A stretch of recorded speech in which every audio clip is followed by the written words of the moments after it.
Just before his army invaded Ukraine, Vladimir Putin outlined his motivations in a speech. His first and main argument, имея в виду расширение блока НАТО на восток, NATO's expansion. He blamed the extensions of the military alliance ever closer to Russia's borders and accused Western leaders of breaking alleged promises to never do so. В этом ряду и обещание нашей стороне не расширять ни на 1 дюйм НАТО на восток. But experts disagree on whether that's true. The U.S. broke these assurances and these commitments that had been made. I think that's false. It's really sort of a pretext. So was anything really promised? And why is that such a crucial point for Russia?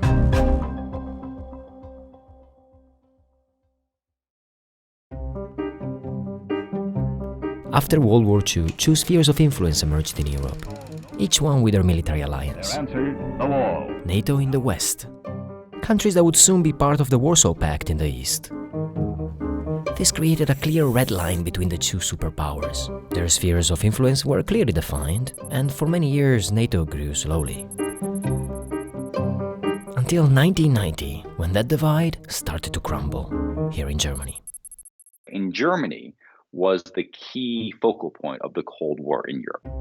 Joshua Schifrison has done extensive archival research on the US and Soviet foreign policy, including this great question of what or was not promised in 1990. At the time, Germany was speeding towards reunification. And for many in Europe, this was a bit scary. The US did not want to see a reunified Germany either in the Soviet camp or neutral, right? And the concern with neutrality was that a neutral Germany might one day run amok. Washington decided the best option was to bring Germany into NATO. But first, they had to convince the Soviets. And here we get to those famous assurances about NATO's expansion.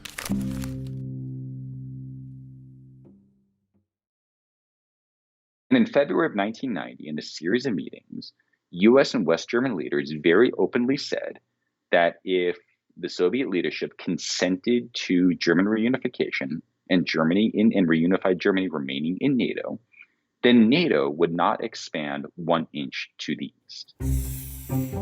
Logs of those conversations have since been declassified, and they show what Soviet politicians were told by Western leaders like German Chancellor Helmut Kohl, NATO Secretary General Manfred Wörner,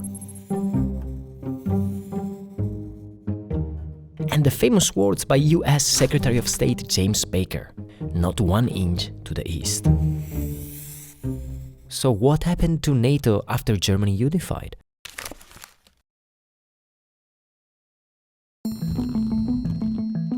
In 1999, the Czech Republic, Hungary, and Poland joined NATO. In 2004, it was the Baltic states and 4 other countries. And finally, 4 more from 2009 to just a few years ago. Georgia and Ukraine were promised membership in 2008, but are not yet members. This seems to justify Putin's grievances, but one historical event could suggest a different interpretation. Back in 1991, in the collapse of the Soviet Union. This is Stephen Pfeiffer. He was the US ambassador to Ukraine when NATO was expanding, and deputy director on the Soviet desk when those assurances were made. When Secretary Baker at that time was talking about NATO not extending forward, I understood that as not into East Germany. Pfeiffer says that those commitments didn't refer to countries like Poland or Lithuania because... At that time also, the Warsaw Pact still existed. The Warsaw didn't collapse for another year. So I saw the discussions about not 1 inch really in the context of Germany. But many experts disagree. That doesn't quite hold water for 2 different reasons. One is that the Soviet leadership and the Americans both understood that the question of what comes next in Europe was all about the future of Eastern Europe, not just East Germany. There's a concern that the Warsaw Pact is falling apart. And also, if I say to you, I'm not going east, it's a pretty generic statement, right? It kind of beggars the imagination to think that they only meant, east only there, but no further from there. Pfeiffer, however, raises another point. When you look at the actual agreements, there were no final commitments by NATO not to enlarge. In other words, no treaties, only conversations. Nothing was written down, as we've established. But at the same time, political understandings and commitments of this sort, diplomatic commitments, carry a lot of water in world politics. This is how we ended the Cuban Missile Crisis, for example. And if it didn't matter, why would we have diplomats talk to each other? Regardless of how serious these assurances were, this debate arguably misses a more important point. States don't uphold treaties just because they're written down. If those leaders in those states decide to change course, then a treaty is not going to stand in the way. So all the emphasis on writing things down, it puts the cart before the horse. NATO's expansion can be better explained by focusing not on those conversations, but on the countries involved. On one side, the US, whose influence grew after the fall of the Soviet Union. NATO expansion was fundamentally a byproduct of the unipolar era, right? At this moment in time where the US had great power, very few constraints, and at least some policymakers who had an idea that American power and influence applied to the world would generate lots of goods for the United States as well as good things for the world.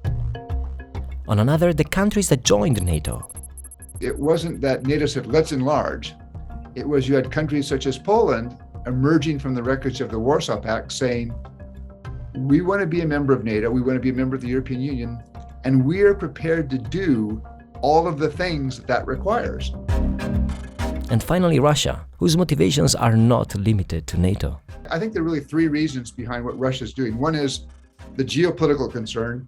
The Russians want a sphere of influence in the post-Soviet space, and Ukraine is a very important part of that. So they're trying to bring it back. But there are two other issues at play here. One, I think, is a domestic political concern, and that is for the Kremlin, a Western-oriented, democratic, economically successful. That kind of Ukraine is a nightmare for the Kremlin because it leads to Russians asking, why can't we have the same political voice and the same democratic rights that they have in Ukraine? And then there's a third reason, which I just think it's Vladimir Putin, and he's quite emotional about Ukraine. He's very emotional and even angry about it.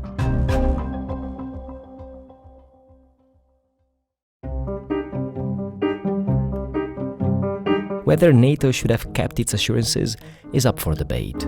We underestimated just how much antipathy there was in Moscow to NATO's existence.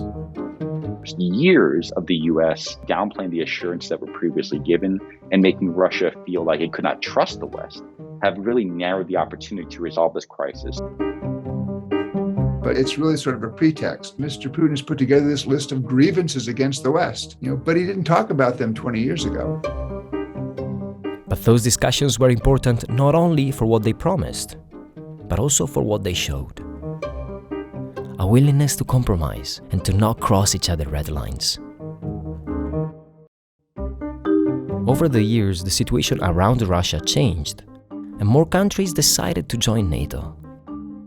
But it changed even more within Russia, as Putin's grip on power strengthened, and he became more authoritarian and isolated.